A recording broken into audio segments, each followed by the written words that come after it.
মোচা এমন একটি সবজির মধ্যে পড়ে যেটি সারা বছরই পাওয়া যায়। আর এই সারা বছরই এই সবজিটাকে আমরা বিভিন্নভাবে রান্না করে থাকি। আজ আমি আপনাদেরকে মোচার এই রান্নাটি করে দেখাবো শীতকালীন সবজি দিয়ে। শীতকালে মোচাটাকে কেমন করে বানালে এর স্বাদ দ্বিগুণ বেড়ে যাবে সেটি আপনাদের সঙ্গে আজ শেয়ার করব। তাই একবার হলেও এই শীতকালে মোচাকে এমন করে বানাবেন। যাই হোক, নমস্কার বন্ধুরা, আমি মানসী, আপনারা দেখছেন মানসী এভরিথিং। এখানে মোচাগুলোকে প্রথমেই কেটে নিয়েছি। মোচাগুলোর কাটার ভিডিও করা হয়নি, আপনাদেরকে অন্য দিনকে আরেকদিন দেখিয়ে দেব। এইবার মোচাগুলোকে ভালো করে ধুয়ে কড়াইয়ের মধ্যে দিয়ে দিয়েছি।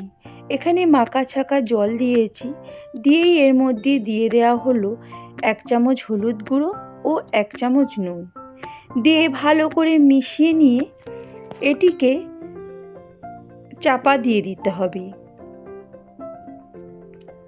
চাপা দিয়ে এটিকে মিনিট 5 মতন এটিকে সিদ্ধ করতে দিতে হবে, যাতে মোচাটি ভালো করে সিদ্ধ হয়ে যায়। মিনিট 5 পরে মোচাটি প্রায় সিদ্ধই হয়ে গেছে। এইবার এটিকে নামিয়ে নেব। একটি ছিদ্রযুক্ত পাত্রের মধ্যে এটিকে নামিয়ে নিলে এটি জল ঝরে যাবে। এদিকে শীতকালীন কিছু সবজি নিয়েছি, নতুন আলু নিয়েছি, বেগুন নিয়েছি আর মটরশুঁটি নিয়েছি। কড়াইতে তেল দিয়ে এর মধ্যে দিয়ে দিলাম ফোড়নের জন্য 5 ফোড়ন, তারপরে দিয়ে দিলাম সেই কেটে রাখা আলুগুলো দিয়ে প্রথমে একটু ভাজা ভাজা করে নিতে হবে। আলুগুলোর মধ্যে যখন লাল লাল ভাব এসে যাবে তখনই এর মধ্যে দিয়ে দেব একটি বড় সাইজের টমেটোকে কেটে রেখেছিলাম, সেইটাই দিয়ে দিলাম। টমেটোটা দেওয়ার পরে কিছুক্ষণ নাড়ার পরেই অ্যাড করব বেগুনগুলো। এইবার বেগুন, টমেটো এবং আলুগুলোকে ভালো করে কষিয়ে নিতে হবে।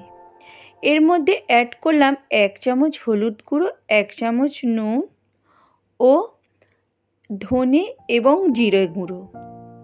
এই ধনে গুঁড়ো, জিরে গুঁড়ো অ্যাড করে এর মধ্যে অ্যাড করে দেবো এবার একটুখানি জল, দিয়ে ভালো করে কষিয়ে নিতে হবে।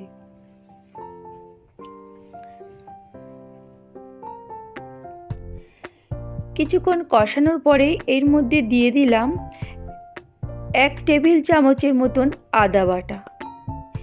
এই আদা বাটাটা দিয়েও জিনিসটাকে ভালো করে কষিয়ে নিতে হবে, যাতে এর মধ্যে আদার কাঁচা গন্ধটা কোনো মতেই না থাকে। এইভাবে যখনই কষাবো তখনই এর মধ্যে অ্যাড করে দিলাম সেই কাঁচা মটরগুলো, দিয়ে কিছুক্ষণ নাড়াচাড়ার পরেই দিয়ে দিলাম সেই ভাবিয়ে রাখা বা সিদ্ধ করে রাখা মোচাগুলোকে দিয়েও কিছুক্ষণ মশলার সঙ্গে ভালো করে কষিয়ে নেব। আজকের এই রান্নাটি সম্পূর্ণভাবে নিরামিষভাবে হচ্ছে। নিরামিষ দিনে আমরা কি করব আমাদের মাথায় আসে না, তাই পেঁয়াজ রসুন ছাড়া কেমন করে এই রান্না করলে সুস্বাদু হবে সেটি আপনাদেরকে দেখাচ্ছি। সবার লাস্টে দিলাম 1 চামচ লঙ্কার গুঁড়োটা দিয়েও কিছুক্ষণ কষিয়ে নিতে হবে।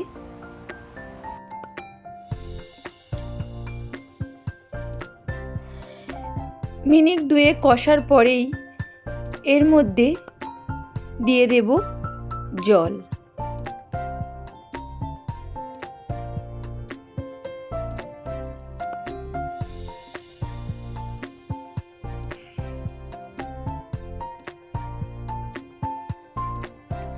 অবশ্যই ভালো করে কষিয়ে নিতে হবে, না হলে জিনিসটি ভালো লাগবে না। তেল কম দিতে চাইলে অল্প অল্প করে জল দিয়ে অবশ্যই কষিয়ে নিতে হবে। আমি এখানে কমই তেল ব্যবহার করছি। আপনারা লক্ষ্য করেছেন তেলের পরিমাণ জিনিস তুলনায় যথেষ্টই কম ছিল এবং আর কোনো তেল অ্যাড করিনি, কিন্তু সময় দিয়ে এটিকে কষিয়ে নিতে হবে, না হলে রান্নার টেস্ট আসবে না।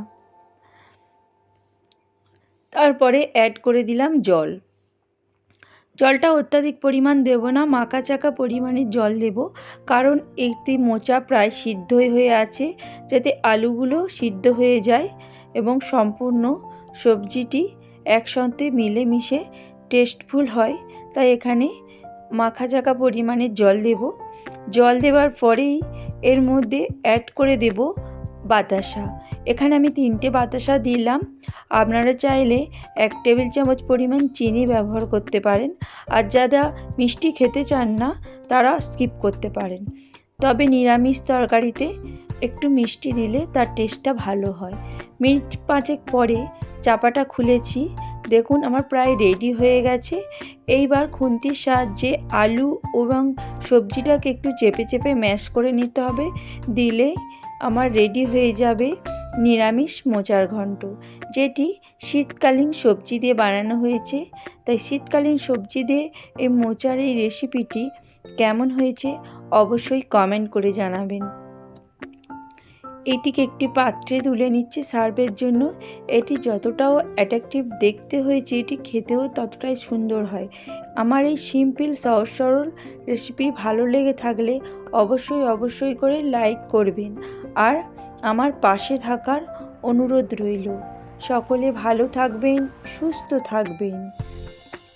আবার আসবো নতুন আরেকটি রেসিপি নিয়ে। এখনকার মতন বাই।